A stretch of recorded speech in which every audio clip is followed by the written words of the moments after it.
The crisp air of spring swept through the lands of the Kyivan Rus in 945 CE as Prince Igor, ruler of Kyiv, embarked on a fateful journey to the land of the Drevlians.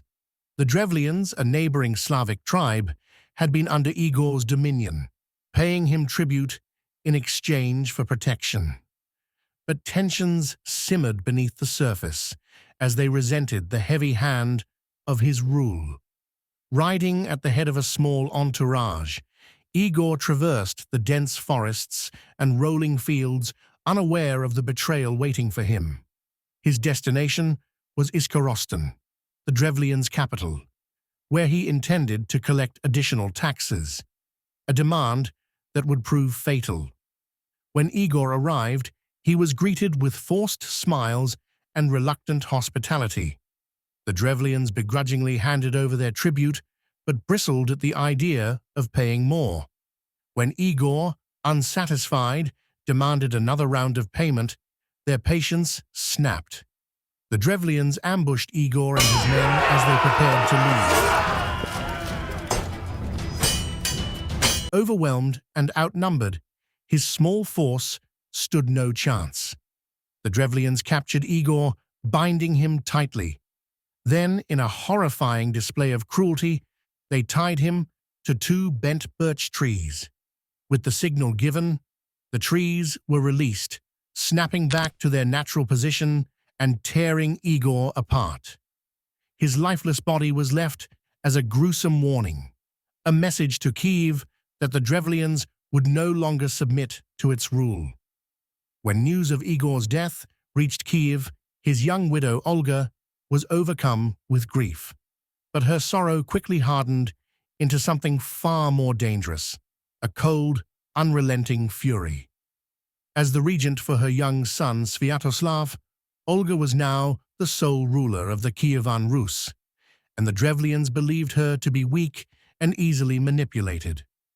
To consolidate their defiance, the Drevlians sent emissaries to Kyiv, proposing that Olga marry their prince Mal to unite their tribes. The arrogance of their proposition only fueled her resolve.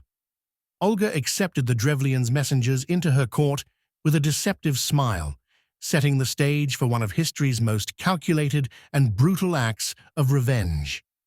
When the Drevlians' emissaries arrived in Kyiv, Olga greeted them warmly. These men, representing their prince Mal, proposed that she marry him to secure an alliance. Behind her composed demeanor, Olga seethed with rage. She masked her fury with politeness, telling the emissaries she would consider the offer, but that it would be improper to welcome them in the usual manner. "You are great men who have traveled far," she said. "You deserve to be carried in honor through the city."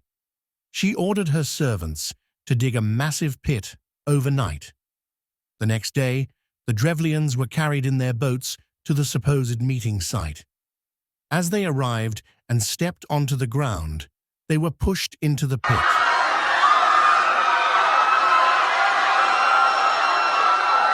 Before they could even process what was happening, Olga stood at the edge of the pit and ordered her men to bury them alive.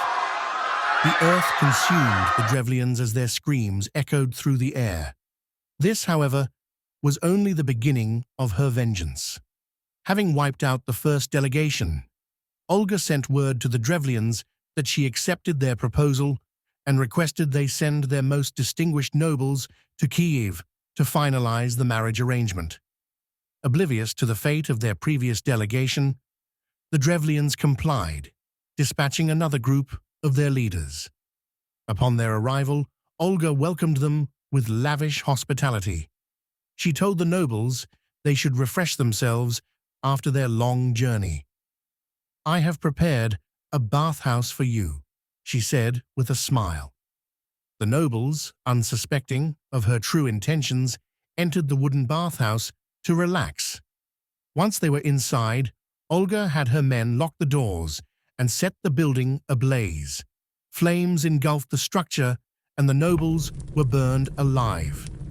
Still, Olga's thirst for revenge was not yet quenched.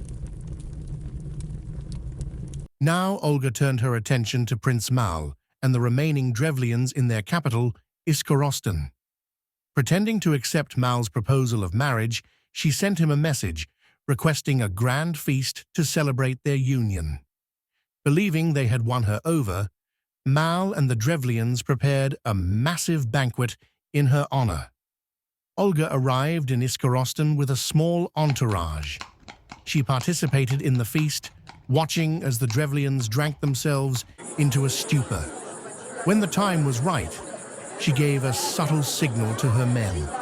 In a swift and ruthless attack, her soldiers drew their swords and slaughtered the drunken Drevlians where they sat. Blood flowed through the banquet hall as the tribe's leadership was decimated. Yet even this massacre was not enough for Olga, who wanted to destroy the Drevlians completely. With their leaders dead, the remaining Drevlians retreated to their fortified city of Iskorostan. Olga laid siege to the city, but found it well defended and difficult to breach. Rather than risk a prolonged battle, she turned to cunning once again. Olga sent a message to the people of Iskorostan, offering peace.